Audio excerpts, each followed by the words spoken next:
Hi, it's Michelle again with Thrift Spy, the show that, I need a tagline. Help me out with that. Today we're going to be talking about quotes, the things that kind of drive people to write, why I want to write. There are a lot of movies that come to mind when I think about the type of writer I want to be. In A Walk to Remember, Mandy Moore's all like, "Oh, my dead mom, she had this notebook and she used to collect quotes and she was so special. Read me my favorite one, Shane West." Find out who you are and do it on purpose. Dolly Parton. I always thought she was smart. So I don't mean to be totally basic, but The Catcher in the Rye absolutely changed my life.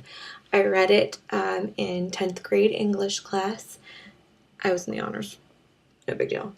And then when I was in 11th grade, I decided I don't want to work this hard. I'm going to go to regular English, and I read it again. Then. So I know it pretty well. I've probably read it at least 3 or 4 more times by myself. This is definitely the only novel I've ever read that many times. I think that a lot of people identify with Holden Caulfield, the main character, and that's why when I was in school and people didn't want to read it, I'd be like, read it! Like, he's so awesome. Awesome. Read it. I feel kind of lame when I say that I collect quotes. I collect a lot of things. Thrift scores happen to be part of that. So when I say quotes, today we're talking about quotes, quotations. These are just segments from stories that speak to you specifically. This one with The Catcher in the Rye, this is a big quote that I think about almost all the time. "What really knocks me out is a book that, when you're all done reading it, you wish the author that wrote it was a terrific friend of yours and you could call him up on the phone whenever you felt like it. That doesn't happen much, though." Hello! It's your author friend.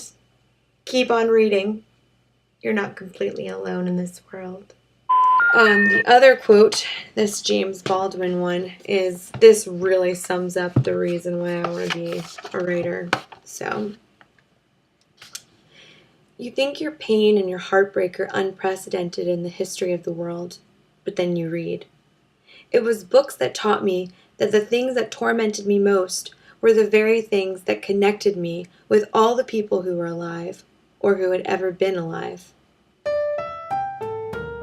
And that's all we have time for today. We covered a lot of ground. We talked about Mandy Moore, we talked about James Baldwin, we talked about the only good Nicholas Sparks movie that was ever created, and we discussed inspirational things that will hopefully help you all get through your own writing journey.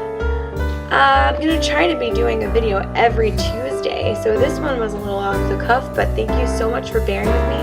Just starting out, excited to see what the future holds. Until then, keep writing.